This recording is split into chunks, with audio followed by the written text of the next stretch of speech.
शिक्षाप्रद कहानी। शादी से पहले एक अनोखी इच्छा। रजनी की शादी तय हो रही थी, लेकिन उसके मन में अजीब सी परेशानी थी।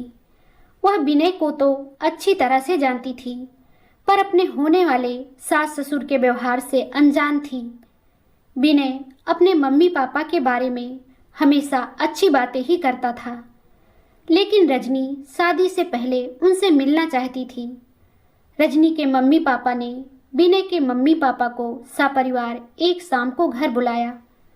रजनी और विनय एक दूसरे को पसंद करते थे और उन्हीं के कहने से शादी की बात आगे बढ़ी। बातचीत और औपचारिकता के बाद अचानक रजनी ने कहा, आंटी जी और अंकल जी, अगर आप बुरा ना माने तो क्या मैं शादी के पहले आपके घर आकर कुछ दिनों के लिए रह सकती हूँ?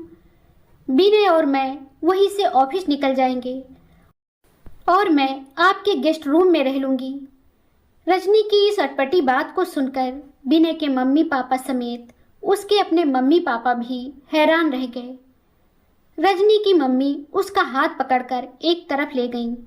रजनी, तेरा दिमाग तो खराब नहीं हो गया है? भला शादी के पहले कौन सी लड़की ससुराल जाकर रहती है? तुम आजकल की लड़कियां पढ़ लिख के आ जाती हो, नई नई रीत चलाने लगती हो। रजनी ने मुस्कुराते हुए जवाब दिया, मम्मी, मैं विनय के साथ लिव इन रिलेशनशिप में रहने की बात नहीं कर रही हूँ। मैं उसके मम्मी पापा और बाकी सदस्यों के साथ रहना चाहती हूँ। विनय की मम्मी गुस्से में बोली, ऐसा तो हमने कभी नहीं सुना कि बहू ससुराल में आकर पहले रहना चाहती है। आखिर हमारे घर की क्या जांच पड़ताल करना चाहती हो? हमारे घर की जासूसी करके क्या साबित करोगी? रजनी मुस्कुराकर बोली, आंटी जी, इसमें बुराई क्या है? मैं आपकी बड़ी बहू के साथ रहना चाहती हूँ। आखिर मैं भी देखना चाहती हूँ कि घर की बड़ी बहू कैसे रहती है। आप मेरी जिठानी को क्यों नहीं लाई? आखिर उसने अपने देवर के लिए लड़की पसंद नहीं की? विनय की मम्मी तपाक से बोली, हमारे घर की बहुएं लड़की पसंद करने नहीं जाती। शादी तो विनय को करनी है, इसमें बड़ी बहू का क्या काम? रजनी ने हंसते हुए कहा, आंटी जी, हमने तो आपको सपरिवार बुलाया था। आपके परिवार में आपकी बड़ी बहू नहीं आती क्या? फिर तो आपको भी नहीं आना चाहिए था।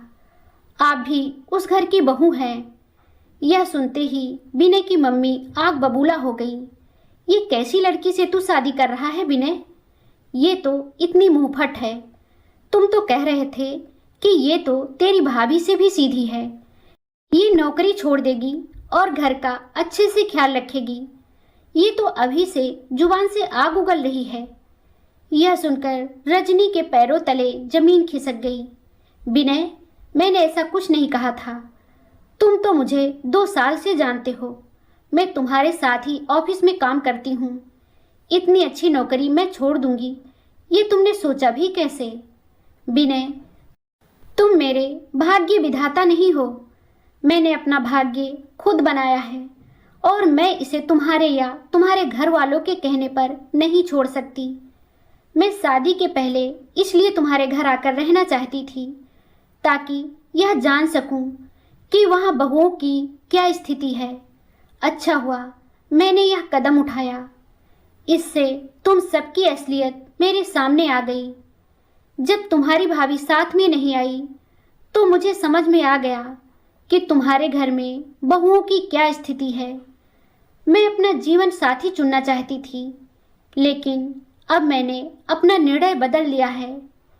पता नहीं, इतना पढ़ने लिखने और आत्मनिर्भर बनने के बाद भी लड़कियां अपना भाग्य विधाता ससुराल वालों और पति को क्यों चुन लेती हैं?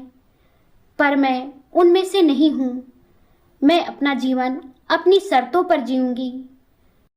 रजनी की बात सुनकर विनय का परिवार मुंह लटकाकर चला गया।